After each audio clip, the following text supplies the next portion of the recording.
Just what does it mean to come back here and be able to play or to sass an opponent tonight?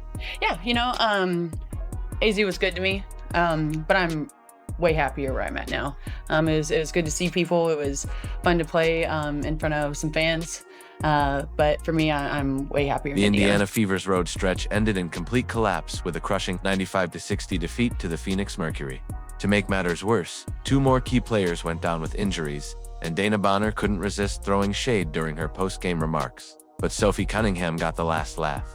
In this breakdown, we'll dissect exactly how the game fell apart in Phoenix, Sophie's determined push to keep the team competitive, and her jaw-dropping podcast statements revealing the truth about how Dana Bonner walked away from the Fever, what she shared about professional respect, and saying goodbye will leave you stunned. If you're backing Sophie, drop Spicy Sophie in the comments. Let's get into it. That had to have been one of, if not the most embarrassing loss of the season for the Indiana Fever so far. We lost to the Atlanta Dream earlier in the season, 77-58. We lost to the Valkyrie earlier in the season, 80-61. And tonight, against the Phoenix Mercury, we lose 95-60.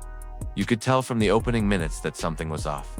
The Fever couldn't buy a bucket in the first quarter, missing open looks, turning the ball over, and watching Phoenix surge ahead before fans had even settled in. This wasn't just a cold start, it was a total offensive breakdown unfolding before our eyes. The stats tell the ugly story. Indiana shot a weak 34.3% overall, went a brutal 7-4-30 from deep, and committed 22 turnovers that Phoenix turned into 42 points. When you're gifting the opponent more points off turnovers than you're making from beyond the arc, the situation is dire. Does this team practice?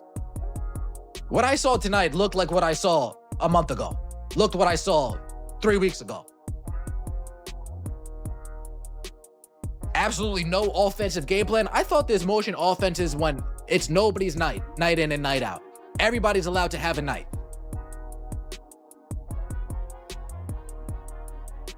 If Kelsey Mitchell doesn't play well, it needs miraculous efforts from the rest of the team to pick this up. Sophie Cunningham played great tonight. Kelsey Mitchell had a bad game. Bad game. Where's everybody else? The real blow came when Sydney Colson went down with a non-contact knee injury, sending shockwaves through the bench. Moments later, Ari McDonald was hobbling from a foot issue. Just like that, an already thin rotation was stretched to the breaking point. Seeing 2 starters hurt in a lopsided loss felt like taking hit after hit without a chance to recover. And Steph, obviously, Sid had that injury and Ari left, I think, in the fourth quarter. Yes. What's the status of? Well, it's Sid's left knee, Ari's right foot, and we'll get some more evaluation when we get home tomorrow and see where we are.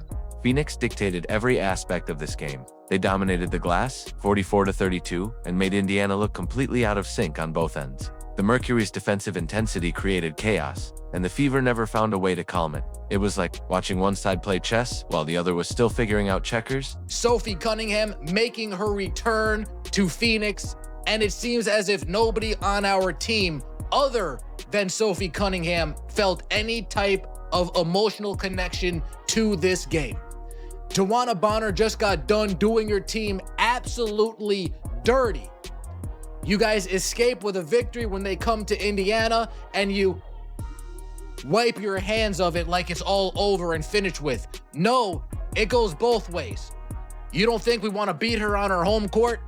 You don't think we want to get a W for Sophie Cunningham, making her return to the team that she spent her whole entire career with up until this point? Through it all, Sophie Cunningham was the lone bright spot. She poured in 18 points on efficient shooting while her teammates couldn't find a rhythm. Sophie fought on every possession to keep things from getting uglier. But one player against an entire locked-in opponent is a battle you rarely win. Sably, tough shot. Wasn't square, and here comes Indiana. Cunningham, another 3. Oh my goodness, Sophie Cunningham! This game meant just as much to Sophie Cunningham as it did to the Indiana Fever when Dana Bonner made her return. The only difference is nobody on the Indiana Fever had Sophie Cunningham's back this time around. Sophie Cunningham was the only player trying hard. The only player giving effort, play in and play out. The only player getting into it with Alyssa Thomas, getting into it with Dawana Bonner, getting into it with Kalia Copper, while everybody else just mailed it in. This game was embarrassing, folks. For anyone wearing Fever colors, the arena's atmosphere was painful. Frustration showed on the faces in the stands as Phoenix celebrated every shot and defensive stop like it was the finals. This wasn't a case of shots simply not falling. This was a full system failure that exposed just how vulnerable Indiana becomes when injuries hit. The real tension arrived after the game, when Bonner's comments revealed exactly why the Fever have moved on. Scoring 23 points wasn't enough for her. She wanted to make sure everyone felt her presence. Talking about regaining her edge and the emotional high of beating her former team. Can you see that?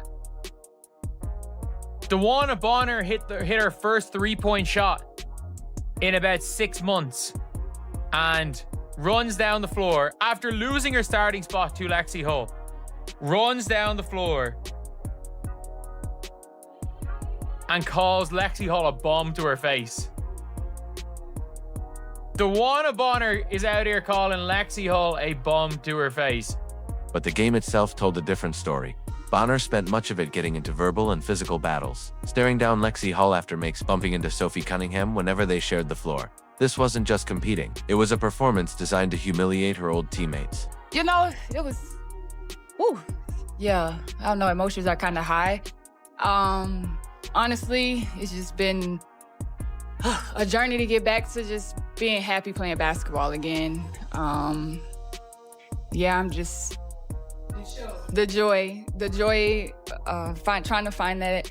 For a minute, basketball was kind of like off the radar for me a little bit. I didn't know if I loved it anymore, like had a long conversation with Alyssa. So just to feel that again, feel that energy, feel this from that building was just amazing. And I feel like it was a game that I needed to, you know, remind me like I love this. Coach Nate Tibbetts couldn't stop praising Bonner's energy post-game, crediting her veteran drive and hinting she'd been storing up this fire specifically for the Fever. Phoenix approached this matchup like unfinished business. With Bonner in the center of the trash talk and theatrical celebrations, every basket came with a glare. Every defensive stop turned into a taunt.